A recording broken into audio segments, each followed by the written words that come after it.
Hi, everyone. Thank you for joining us on the Real Estate Funds podcast. Today we have Randy Smith from Arizona. Excited to have him.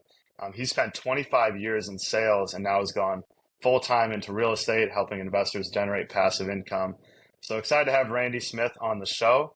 And yeah, go ahead and introduce yourself and give a little bit about your background.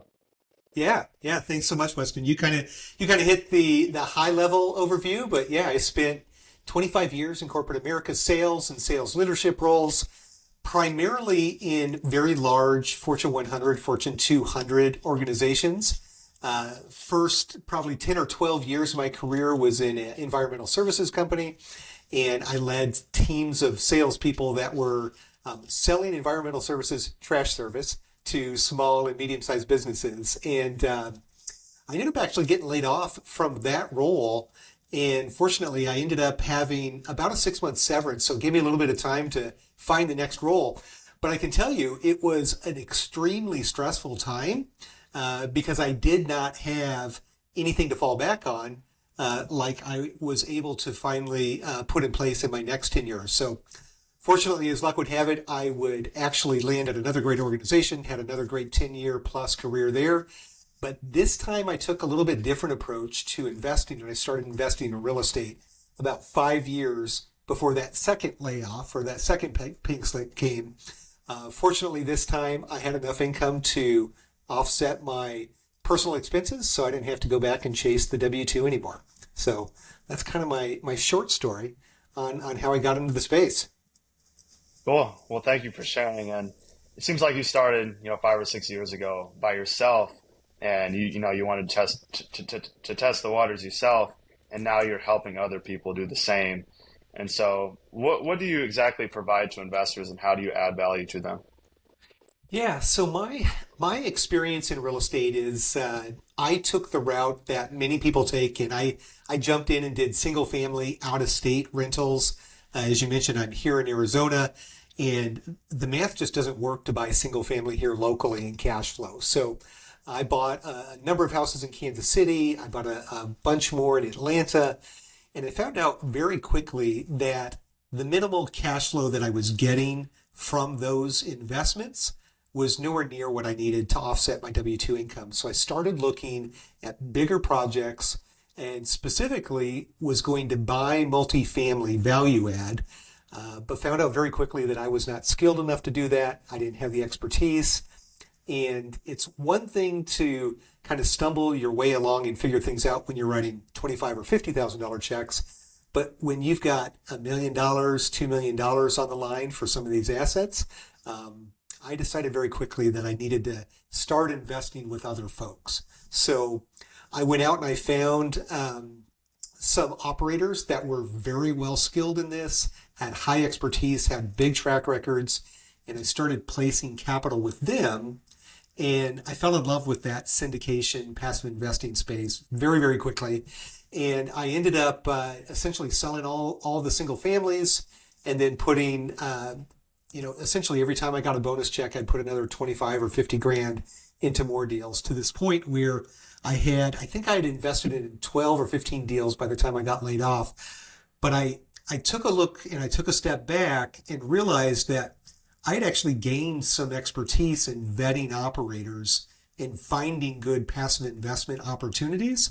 And everybody in my network was asking me what I was doing, how I was doing it.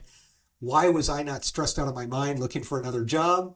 So the thought entered my mind that maybe I'll teach other folks how to do what I did. Because historically, I've always done that. I've moved into a new role, I've gained some expertise, and then I start teaching all my peers how to do it. So this was just one more time that I did that. And my network was hungry for the type of opportunities that I was putting in front of them. And we saw quite a bit of early success. And, Impact Equity was born in June of 22. And since then, I've helped 105 investors place a little bit over $10 million at this point across 16 different projects in commercial real estate.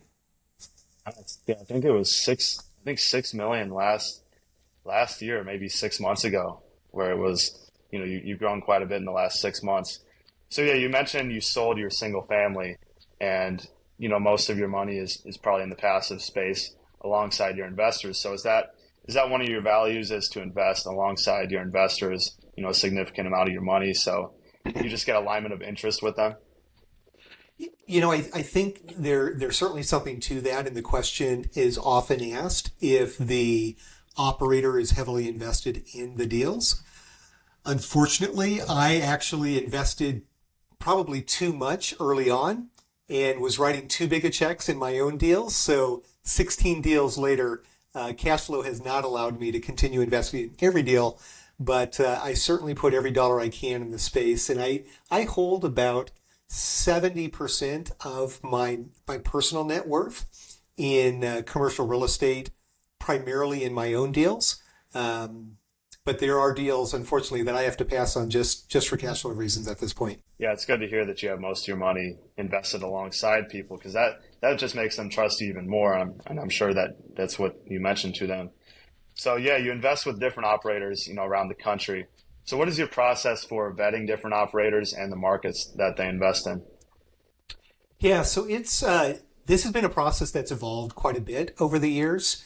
I will tell you that the first deals that I personally invested in were, I'll just share, I did not have a very good due diligence process in place. I invested with some very large operators that had very, very big brands, people that had large podcasts and big social media following.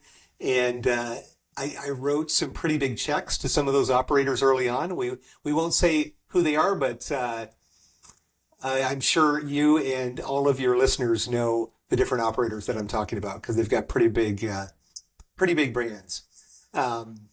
So as I started to learn from that investing process, I started to learn the questions to ask in that vetting process, and a lot of it has to do with due diligence, track record. What have they done in the past? Essentially, have they successfully done what they're proposing to do on this deal? And then getting into the numbers along the assumptions that they're using in their underwriting models, because underwriting is really just based on a handful of variables that you put into the tools, and that's essentially what kicks out the returns that your investors will get. So, just really digging into track record, understanding the people and the operators very well, and then digging into the underwriting process. Now, I've taken an approach where I will not invest with or put my investors' capital with operators until I have a long-standing relationship with an operator. And, how do I define that? Generally, it's that I've placed my own capital with them at some point. I have a good understanding of what their communications and their distributions and essentially just how they run their business over a handful of months, generally 6 to 9 months, maybe even 12 months plus. But I like to kind of linger around and watch operators for a while just to see how they show up consistently over time. I think any operator can show up really well for an investor call or maybe a presentation. But if you have multiple touch points, meet them in person, listen to their podcast, read their newsletters, talk to other people that have invested with them, then you really get to know them over time. So those are just some of the things that I'm doing at this point. And, like everybody, I've got my 90 questions that I use and I go through as my checkbox to make sure I'm asking every question. But at the end of the day, you can check a lot of boxes. And if your spidey sense or your gut feeling is telling you not to invest with somebody, I listen to that because I've had too many times where everybody checks the box or somebody checks the box. And then for some reason, I don't care for them. And inevitably, the results kind of follow my gut instinct more often than not. So, and that's probably one of the benefits of spending 25 years in sales. I feel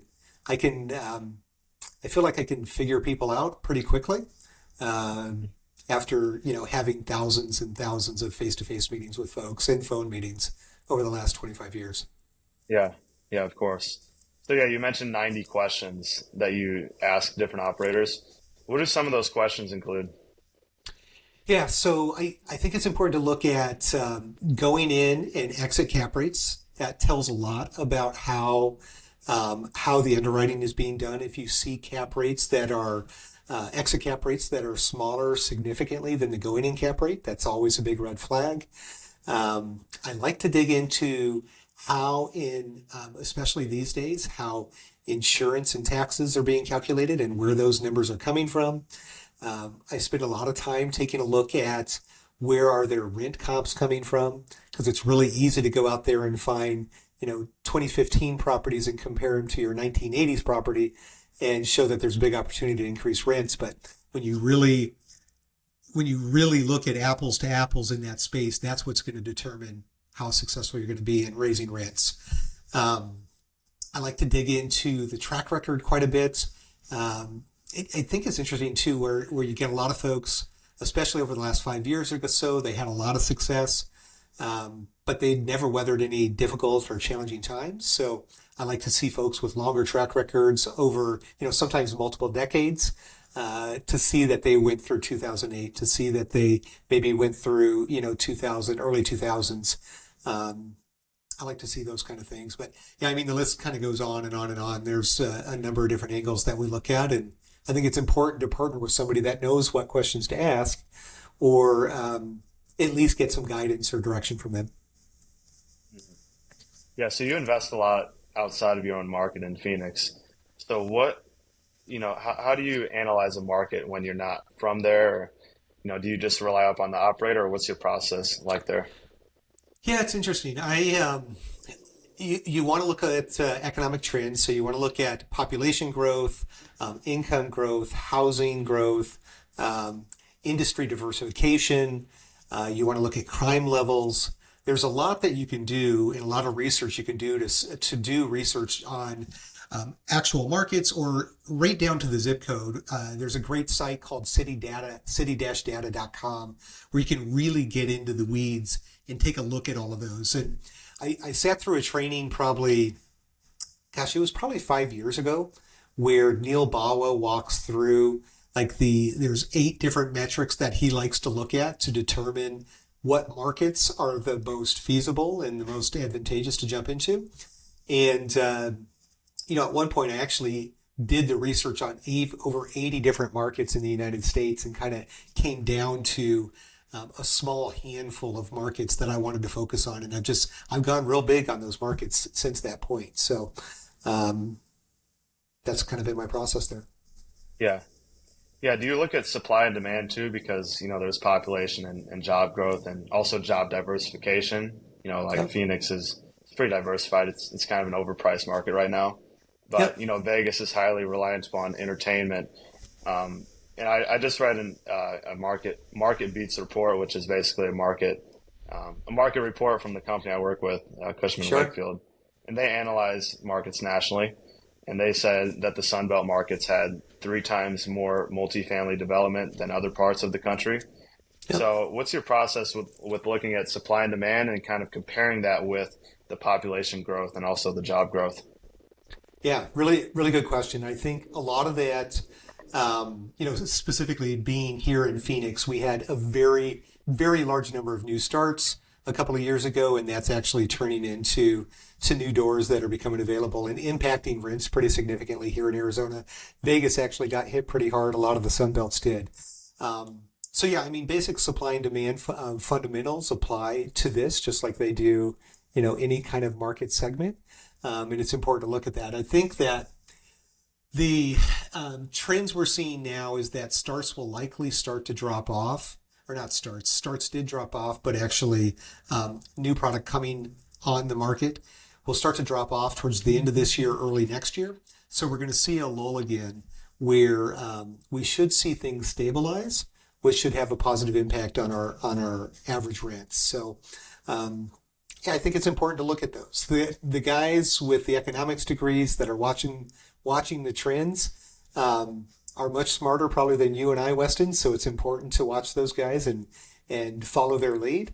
But it's interesting. If you watch the big players, you can just kind of follow behind what they're doing and generally do very well, just following the trends that you're seeing the bigger folks take. So. Yeah. Yeah, so how much do you think the new development plays in the Sun Belt? How much do you think that affects the value add, Class B? You go in and renovate the apartment, make it look new again. It's usually hmm 1980s, 1990s product, or maybe early 2000s. Yep. How much do you think the new development affects those projects? Because the new development is brand new and, a lot more expensive. They're probably offering concessions at the moment. Yep. Yep. How does that affect your investments? Yeah, so I think it absolutely has an impact. I was not quite sure the impact that it would have. Rewind a couple of years, I didn't think it was going to have as big of an impact as it has had, and the economists all suggested that it would. So obviously, if you have A-class property that is doing rents at $3,000, but they're offering 6 or 8 weeks of concessions, it's not too difficult to do the calculation to see average rent per month starts to get into the range that's very close to the high B plus or A minus asset classes. So that does trickle down all the way down, I would suggest, even down into the C class, because it is there is more doors that are coming on the market, which do impact everybody. And I think they're impacting much more than I initially thought they would. But I think we'll start to see that soften here in the coming months. Yeah, what does your underwriting process look like? Because you vet the operator, you have your checklist there. What Yep. does your process look like for evaluating the deal as a whole? Yeah, so I have underwriting, I will share, is not my strength. I have a tendency to partner with people that are very good underwriters, and or I will actually leverage third-party underwriters for the deals that I'm doing. So over the last handful of years, I've become somewhat skilled in the space, but I still want to get another set of eyes on those. But generally, it comes down to taking a look at the assumptions that are used in the underwriting model. What are the year one rent growth, and what do those look like over the course of the 3 to 5 year hold? What's going on with expenses? What's going on with interest and taxes? Additional, where you see a lot of interesting things, and I spent a lot of time on this today, is looking at additional income streams that are in underwriting models. I think people can get they paint a pretty rosy picture when they start talking about additional income that they're expecting to experience. And then when you actually take a look at where they are 3, 6, 12 months down the road, quite often it's nowhere near what their underwriting is. So I think those are all important pieces that you got to take a look at. I think also just calling comps and making sure that they're using the right comps is really important. I saw a deck today where we saw their rental comps on late 1980s. They were using 2015 rental comps, and I don't care how well you're renovating those units, you're not going to turn a 1986 into a 2015. You just can't do it. So I think those are all important things you got to look at. Yeah. Yeah, tell us about the deals you're raising for right now and the different funds you have. Yeah. Yeah, so I am raising for actually by the time this airs, I probably won't be raising for it because we've had like really, really huge interest in this deal. It's it's a project by ATX Acquisitions. They've got over 80 full cycle deals going back to the mid 2010s. These guys have been in place and just been rock stars for a long time. It's in Jacksonville, Florida. I would call it a B-class asset that we're trying to bring up to probably B plus. And it actually has in-place rents that are significantly lower than what the renovated units are today. So great comps. We've got a really good business plan put in place, and we're getting assumable loan on this. So we will have interest only for, I think, 7 or 10 months out of the first year. And we're bringing in some pref equity, so the returns that we're providing our investors are hands down the best returns I have seen in all of my time in this space. So really excited to be partnering with ATX and ResProp, who is their in-house property management group. So we've got a beautiful multifamily 506C for accredited investors. And then I launched earlier this year a debt fund in answer to my investors looking for a place to park their capital with liquidity and still getting better returns than what they might be able to get in a high yield savings account or a money market account. So I partnered with a group called DLP Capital, who is a very large multifamily operator.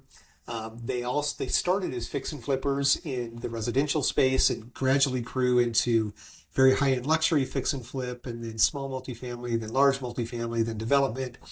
And they, throughout that whole process, they also lent to that their peers essentially in the markets where they work. So they are lending to fix and flippers and small multifamily and very large multifamily operators.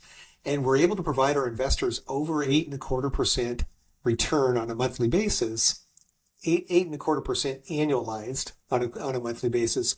And it has a 90-day liquidity option. So one of the big objections that newer investors in the space have is that their dollars are tied up for 3 to 5 years. So this is a really good option for folks to place some capital into a liquid investment and still get almost twice as what they could expect to get if they're in a money market or a high yield savings account. And then lastly, I've got, I'm working with TechVestor. As you know, if you follow me on LinkedIn, you've seen my short-term rental houses that I do in partnership with TechVestor. And we're buying, I think we're at 140 residential homes that are used, being rented on Airbnb and other markets. And these are very, I wouldn't say very high-end, but very highly amenitized mid-range homes that just create amazing renter experience. So that's been a lot of fun. It's a cash flow play, but a pretty heavy equity multiple as well. So between the three, we're really talking and fitting the needs of a number of different types of investors. Yeah. Yeah. What do you think is the risk to reward in all those funds? I know the debt fund's probably less risk, but what's your opinion on the risk reward ratio? Because I'm curious about the Airbnb fund. I've Yep. raised for 3 multifamily properties, and just curious to hear what the risk is there. Yeah, so I think they all have risks. And you hit the nail on the head. Certainly, the debt fund is the least risky of those options because it's liquid. If you see something going in the wrong direction, you just request a redemption and you have your money. Usually on average within a couple of weeks. But we publicly market 90 days because that's how our contract's written. The short-term rental one is kind of an interesting one. It is. If you see the pictures, the renovations that we're doing on these, they're very heavily renovated and geared towards the short-term rental market. So it's probably not an asset if for some reason we needed to liquidate assets that would sell to the traditional home buyer. So the exit plan for that asset class is either to private equity or REIT, or potentially large short-term rental operators that want to increase their portfolio size.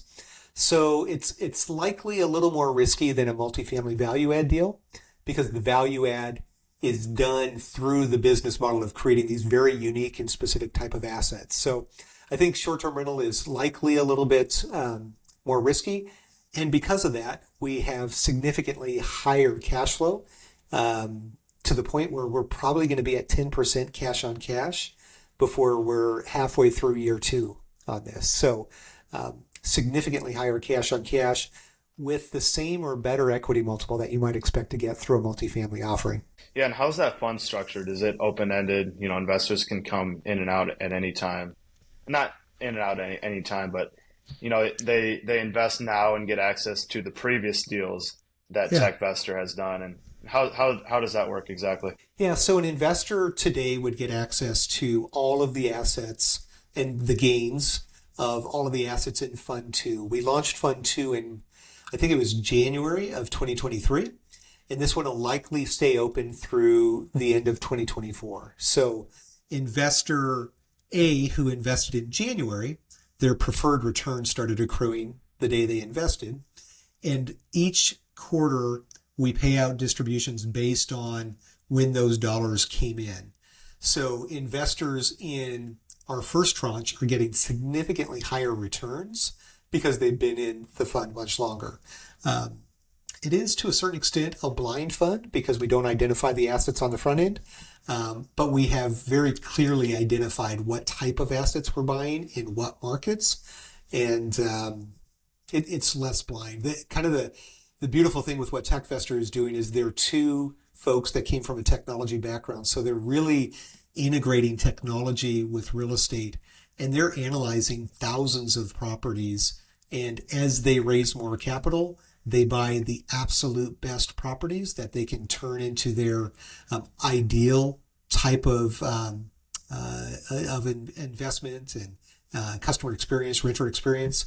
And every time they're buying a new one and collecting more data on their usage, the results just seem to be getting better and better every time. So do you raise a new fund each year with them? No. So the fund I launched in March of last year, it was initially written to close at the end of last year, but they made the choice to extend that into the end of 2024 versus doing a new fund every year. And there's a legal process where we add an addendum and inform all of the investors. But it's still an open fund. We'll be raising through the end of the year, and then it's a pro forma 4 to 6 year hold period. 4 to 6 years. Got it. Yeah. And then what about the debt fund? What types of loans are you guys giving out, and how does the risk reward work there? Yeah, it's kind of unique. This particular fund, he's doing $200,000 fix and flip loans all the way up to $30 million multifamily repositioning loans. So it's really interesting to watch how they underwrite their deals. They have a group that has become, it's kind of like an inner circle where they have actually trained these operators on how to run their business. They've become a part of their, what they call an elite organization, which Don Winter is the CEO of DLP, and just an amazing operator.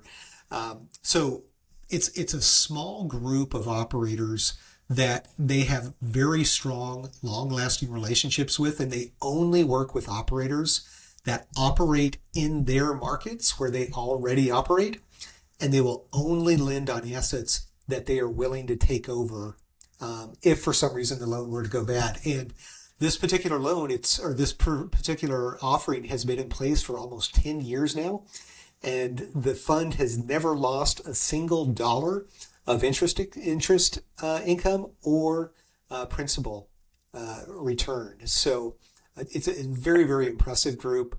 I would say probably the least risky of any deal I've ever seen. And the redemption period just makes it really attractive because it's almost as easy as keeping dollars actually easier than a CD, but certainly almost as easy as being in like a high yield savings account. Hmm. Yeah. Do you get preferred terms with them? Better terms for investors and also yourself because you bring a certain amount to the table? Or I know their minimums are kind of high. It might be 200,000. I looked at it a while back, Yep. but yeah, just Yep. tell us about how you make money from this, and I think it's 8.25% that investors get, which is Yep. which is really good. So tell us how that works. Yeah. So one of the biggest, and kind of going back to why I formed Impact Equity, was I truly believe that traditional retail investors need to have access to these type of deals. And with DLP specifically, they have a $200,000 minimum investment, and they are likely going to be increasing that to $500,000 by the end of this year. So the traditional retail investor who has, maybe 100, 200 grand, is not likely going to be able to participate in something like this. So I created this fund with a $25,000 minimum, just like all of my deals. All of them have $25,000 minimums because I think that makes this available to the average retail investor in this space. Now, I don't do this just for a hobby. I need to make a few dollars on this, so I do charge what I call it's a 1% due diligence fee. So if somebody invests $100,000, I make personally $1,000 on the front end. And then every month as we get our distributions, our preferred return and our equity returns, we hold back 15% of the returns. So the fund is earning, this last month, it was 10.29%. And our investors will get almost 8.5%. So essentially 85% of the fund's earnings. And if you do the math real quickly on that, we're not making a lot of money. But I thought it was important to make this available to our investor base because there is an interest and there's a demand, and I think it's the right thing. Personally, I hold a certain percentage of my dollars in this fund, so it's liquid. I do still hold some money in a high yield savings account for extremely liquid needs that I have, and then another portion in a little bit more risky investments, and then the very large majority in multifamily value add. Mhm. Yeah, what are your plans moving forward? Yeah, so it just kind of builds upon that goal from the day we launched it. So my goal is to offer diversification to my investors. I want to be a one-stop shop for the newer passive investor, and I want to give them diversification across asset classes, geographies, operators, business plan, and risk-reward investment offerings. So that's the goal. I'm constantly looking to have between 4 and 5 of the best world-class operators across multiple asset classes, to where I can put a deal in front of my investors, call it every 45 days or so. So that's the main goal for impact equity.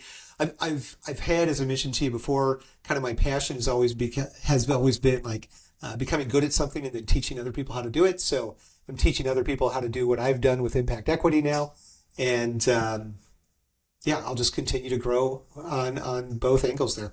Cool. Well, yeah, thank you for sharing all that information, Randy. Some valuable lessons to be taken from there. Just a couple questions to wrap up. What's your Yeah. favorite investing book? Favorite investing book. So, everybody says Brian Burke's Hands Off Investor, which I think is a fantastic book. I'm reading now Charlie Munger's Almanac, because I'm really getting into Warren Buffett and Charlie Munger, and I'm really enjoying that. Um, and actually, I like a lot of parables as well. So anytime you see, goodness, I can't think of the name of the book now. Anyways, there's a number of parables out there that offer great investment advice, and I will always enjoy listening to one of those as well. Yeah, and it's cool how you can apply different investing advice because Warren Buffett, he's in stocks, and you can also his lessons to real estate, which is cool. Absolutely. Yep. Last question: what's your number one piece of advice for a passive investor? Yeah, that's a tough question. I think if I were to go based on my own experience, I would say probably the biggest piece of advice I'd give myself 10 years ago is just get started. And I like this phrase, like you cannot steer a parked car. If you sit on the sidelines and try to have every single piece of information before you make your first investment, you'll never make your first investment. So I say do as good a due diligence as you possibly can. Take a piece of your investable capital and place it in an investment immediately. And I think you'd be really glad that you did. Cool. Well, thank you for joining us, Randy. I'm glad we could host you. Yeah, thanks so much for having me, Weston. It's a lot of fun.